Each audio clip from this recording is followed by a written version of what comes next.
Hello again everyone, and welcome to my next video. In my last video, I made a reference to our broken Jewish divorce system and said that I had some ideas about how to fix it. Now, whenever there is a malady, the way to deal with it is to get to the root cause first before coming up with a plan on how to fix it. To take an example from the medical field, doctors have discovered that high blood pressure and cholesterol levels cause the narrowing of coronary vessels, which brings about a heart attack. In many cases, a person who is prone to getting heart attacks undergoes a procedure where doctors insert stents into the coronary arteries to reestablish normal flow to the coronaries.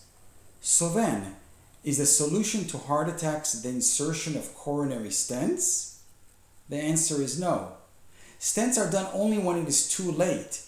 As I have said, the root cause is high cholesterol and high blood pressure. Therefore, if a person eats a healthy diet, exercises, or even takes medicines to lower their blood pressure, it will prevent heart attacks from occurring in the first place and avoids the necessity of undergoing a coronary stent procedure.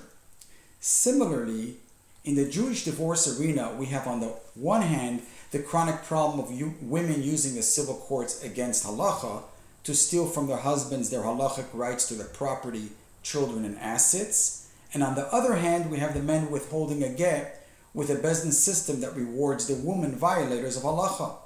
If this system is not corrected, we will have an ongoing problem of chaos in Jewish divorce, chilul Hashem, and serious halachic implications such as eshes ish and mamzerim.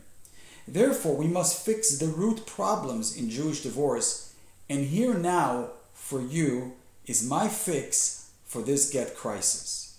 Step 1. Every young couple should be given counseling prior to their marriage about the significance of the Jewish home and the importance of maintaining harmony and peace between the couple. But the couple must also be informed that just as we recite on the chuppah, Kedas Moshe veYisrael, that this marriage will follow all the laws as transmitted by Moshe Rabbeinu, so too will this couple agree that if God forbid the marriage ends, that they will adhere to Kedas Moshe veYisrael in matters of divorce. Step 2.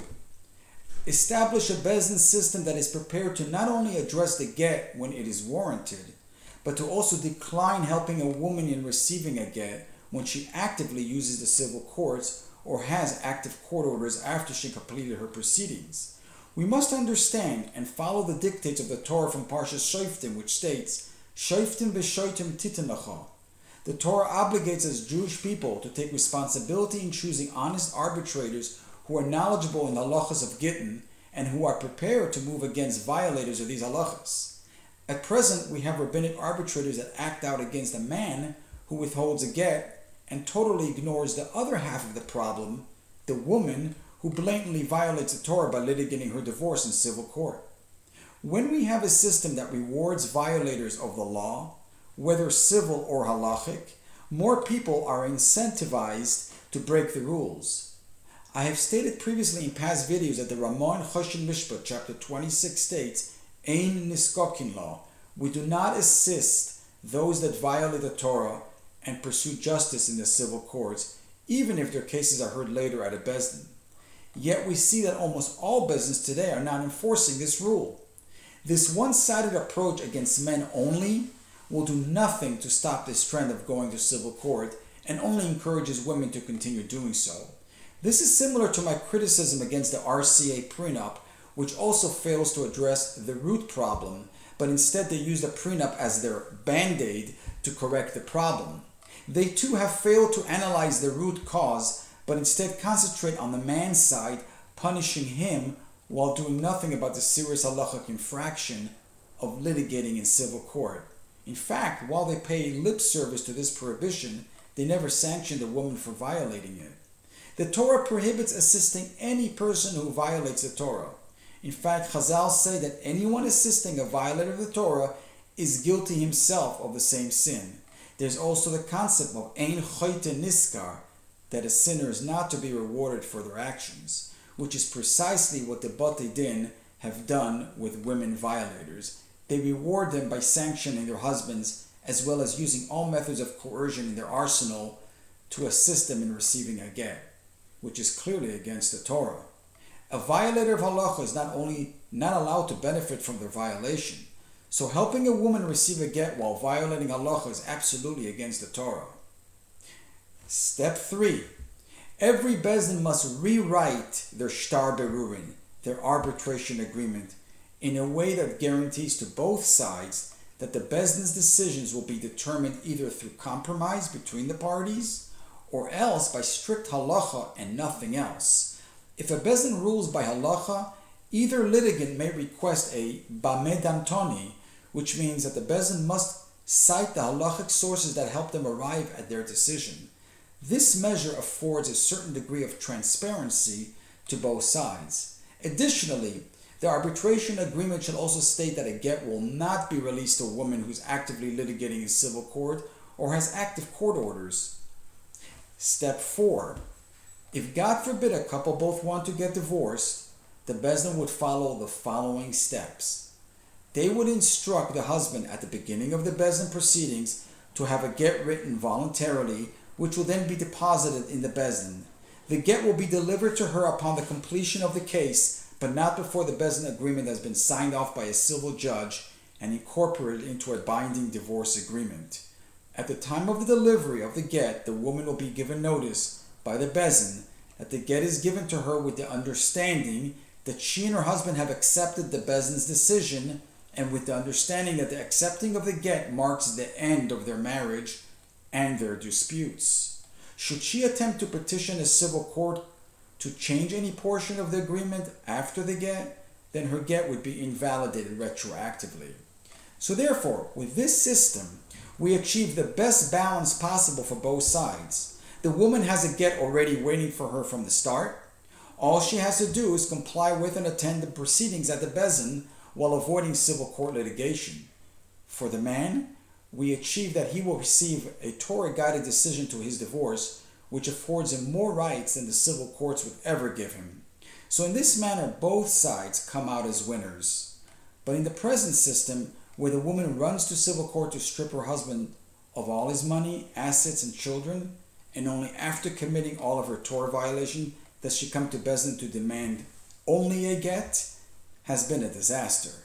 And many Bezdins have been facilitating these abuses. Is it any wonder then that the man withhold a get? It is their only leverage in today's environment to achieve fairness in halachic divorce. And in my opinion, awarding joint custody would work in the vast majority of cases, sharing only the burden of yeshiva tuition. It seems to me to be a fair arrangement, since the children would be living with each parent 50% of the time. Neither parent pays the other child support, but rather they each pay 50% of the tuition.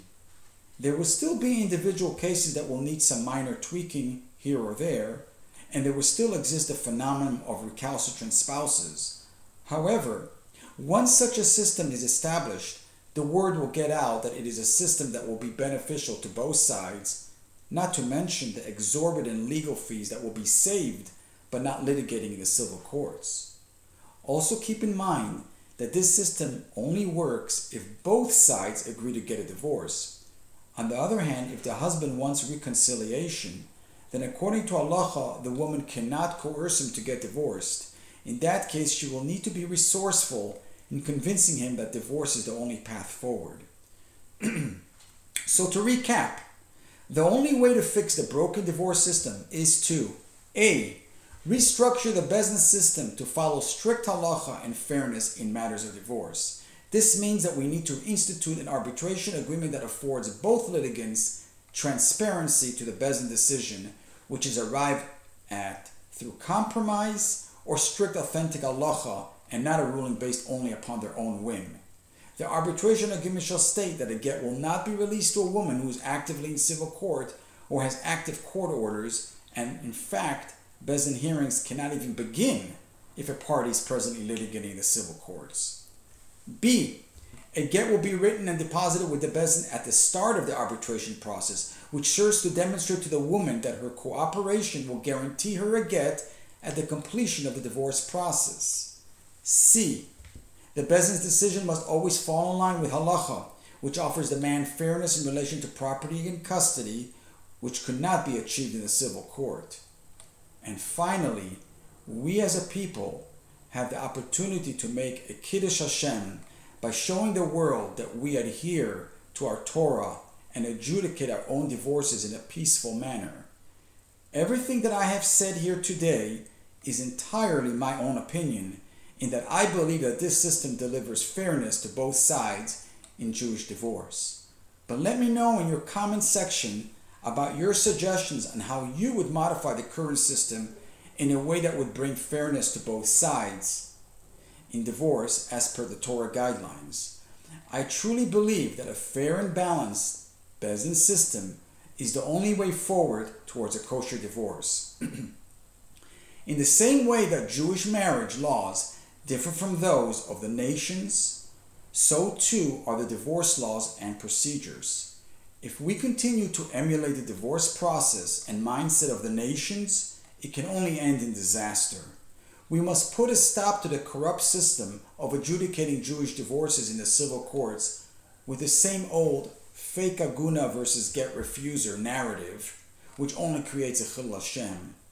Instead, we should be using the Torah, halacha, and its shalom principles, allowing the couple to establish new lives that are free of strife, which in turn will hopefully give the children the healthy parental relationships they deserve, the tools that they need to establish their own healthy relationships with their future spouses. As always, thank you for watching, and see you all in the next video.